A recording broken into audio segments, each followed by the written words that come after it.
Look, if you just laid down paint that's dry, texture is all wrong, it's too coarse, maybe you missed a spot and you ran out of clear coat, there is an easy solution. And this little trick has saved me hundreds of hours over the years, thousands and thousands of dollars of time and material that I didn't have to spend to ultimately get the results I was after. And it's all possible with this one little thing. This is a question that came up on one of my live calls on Make a Match. And it's something that I thought maybe more people knew about, but I realized that this knowledge might not be out there as much as I would have thought. Specifically today, we're talking about 1K blending solvent because this is something that I overlooked for so many years and something that if I would have known starting off way back then, I think I would have gotten so much farther ahead. And this is something that I use far more often than I'd care to admit, but discussion for another day. So I'm going to start off with a little story here. And this is where this conversation kind of stemmed from, and I think it's really important. So there's this guy on Make a Match that's restoring these vintage refrigerators, and he's painting up these heads that go on top of them. This is like where the refrigerator magic happens, right? This is where the stuff comes alive. And as he's painting these, there's like these little nooks and crannies, right? These little grooves. And how do you get this paint to ultimately look this good? Mind you, this is just being painted out in a driveway. There's like nothing special going on here. But every once in a while, this will kind of come down to the wire. It's a little dry, maybe down in these valleys. And how do you flow this out without adding more clear coat? Because you add too much material on this, it's going to run away because these are all very precise little cut areas, and on any of these edges that clear is going to pool and then it can run, and you get all sorts of mess on this really intricate, challenging thing to paint. So how do you do this so it turns out right? Well, you use what's called a 1K blending solvent. So that's great. Which one do I use? Well, if I was to walk into a paint store, there's one of these that I would pick almost every time out the others that doesn't really give any issues, but the other ones are pretty good. They cost more money, and at the end of the day, the results are very similar. So if I was walking into a paint store and I saw these 4 on the shelf, I would grab U-Pulp Blend number 9 first. Then I would probably grab Sikkens SRA with a caveat there. I would grab 1K Spray Max Spot Blender next. And then finally, maybe 790 Axalta. They all kind of do the same thing. And the way they work is, think of it like base coat reducer without the yellowing or the issues that can come around with using a reducer. This one is made by U-Pol. Blend number 9 is probably my favorite choice. I've used this on more paint jobs than I care to admit. The Sikkens SRA is pretty good, but there is a caveat. You have to be careful what you use it on top of, because I've had it cause issues with wrinkling, with clear not doing what you want. Spray Max 1K Spot Blender, great product. And then Axalta 790, kind of spendy. And it comes in an aerosol or a wet liquid can.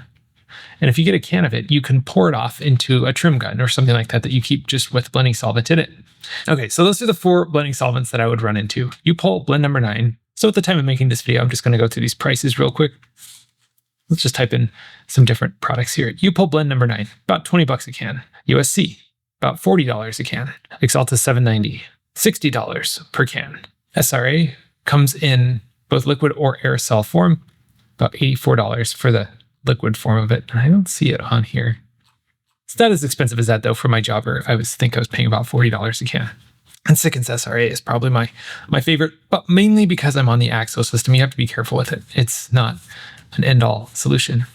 So specifically, what is 1K Spot Blender for, right? That's the big question of the day. Essentially, this is a blending solvent that you could use for clear coat blends. If you're doing things maybe not quite the right way, and you're taking part of a panel and you're putting clear on just part of it, and you've sanded the rest of the panel to like 1,000 grit or 1,500 grit, and you want to fade out that edge of clear so it essentially blends in, it bites in, and then you come back and you polish everything up. This isn't the recommended repair procedure. This isn't the recommended way to do clear coat like that, and you will have it come back. It will come back eventually. You'll see that line, it might start peeling off because clear isn't meant to be that thin. It doesn't have the ability to protect itself from the sun. So to that end, I would say avoid using 1K Spot Blender for clear blends. There's a lot of people who swear by this. I am not one of those people, just my own personal opinion, but after years in the trade, that's kind of what I figured out. Instead, what I use this for is if I have a fully cleared panel or I have sealer, and if both of these scenarios, if the texture is too rough, that's where you grab the 1K Spot Blender. And all you need is 1 medium coat of it. So as you spray this stuff, you'll notice that it kind of comes out of the can really thin. It almost looks like water. You want to wet down the surface, just like go over it, and you'll notice it gets a little bit more glossy. Stop there, because too much of this stuff will cause whatever you just sprayed to run. It'll loosen it up and it'll come running down the panel, and that is not fun when it happens.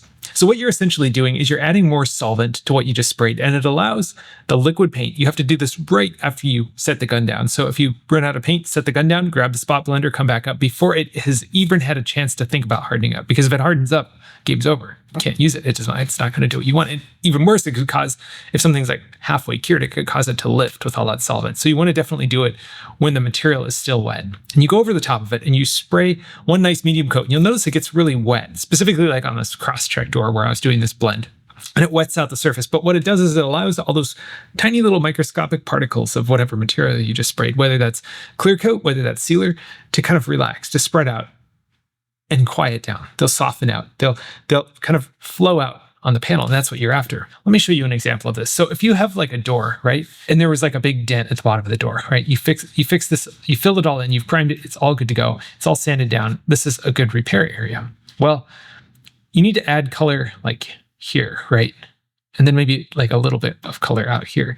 So by the time it reaches the forward and the back of the door, you don't notice the color shift. The adjacent panels here, you've got your other back door.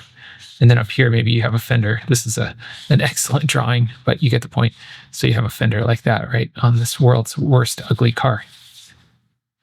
And you want the paint to match essentially between these two panels. So you do that, but you spray your sealer. So you've primed it, you've sealed this out, and there's like this really nasty kind of like gritty looking transition zone around this area, right? How do you make this go away? Well, you spray this 1K blender, whatever your flavor is going to be, and you just mist an arc of it out to like here. Mind you, this whole door has been sanded down to 800 grit or 1000 grit, especially as it goes up to here. I would probably say run a little bit coarser and do 800 grit, but you've put the blender down and it's softened up all of these, and now these have flowed out to a nice, uniform, smooth surface. And then you could take and you could spray your wet bed all over the whole door, and you're good to go to lay the base coat down. So what is the clear blender doing? And this is something that even my paint rep mentions that, yeah, when you go to factory training for AXO or any one of these big companies like De Beers or something like that, they're going to be telling you to use 1K blending solvent more than you would ever imagine, because it allows the tricky substrates to flow out, to get nice and smooth, and you get a much more uniform final coat. When you go down on the microscopic level, instead of having like little mountains, now you just have little hills, right? The paint isn't all jagged and tall, it's just low and flowing, and that's essentially what you're doing with the stuff.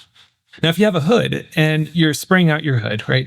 Let's just say this is the hood, and you're doing your passes, and you have clear down, clear down, clear down, clear down, clear down. But then you start to get to like here, right? And this is on the second coat of clear. So there's already like a nice coat on this whole panel. And your gun starts spitting. You run out of clear, but you have most of your clear down here. You might be like 3/4 of a coat, but it's not nearly as glossy and flowing and nice as this whole area over here when you were just hosing it on because you thought you had enough to go, right? So what do you do here? Well, all you have to do is grab a can of the 1K blender and put a nice bit of it down like here. I did this on this 2018 Camaro. You can see it here. And essentially what it's doing is just allowing this clear coat to flow out. Ended up looking this. Pretty insane. I did not cut and buff this car. This is just straight off the gun. So that's kind of the trick with 1K blender.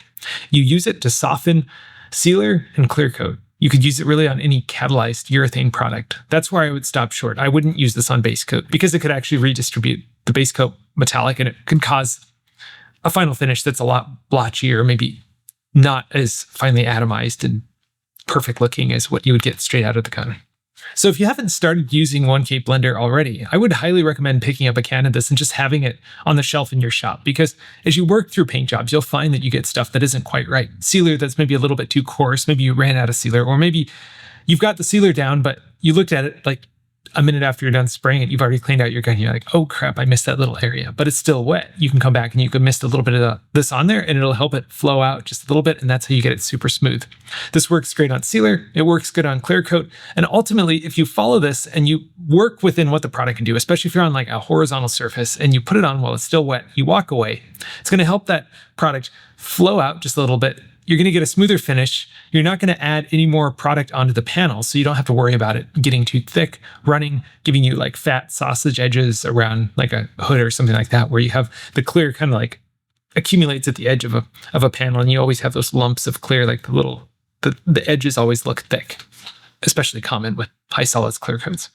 Anyways, that's one of the strategies that I like to use when I'm painting. And if you're already working on painting stuff and you want to really level up your game, maybe you're trying to start a business, maybe you're trying to figure out, how do I make this all fit together so I can get stuff done quickly and efficiently? Well, I've put together a little bit of the knowledge that I've learned over the last 20 years over on school.com. But most importantly, I've created a community where like-minded painters can join together and chat, figure out what's working, what's not, share feedback, tips, things that work, things that don't work in the whole wild world of automotive painting. If you're interested, I've put a link down below in the description. It's over on school.com. Hope to see you over there. All right, that's it for today. I'll catch you in the next one.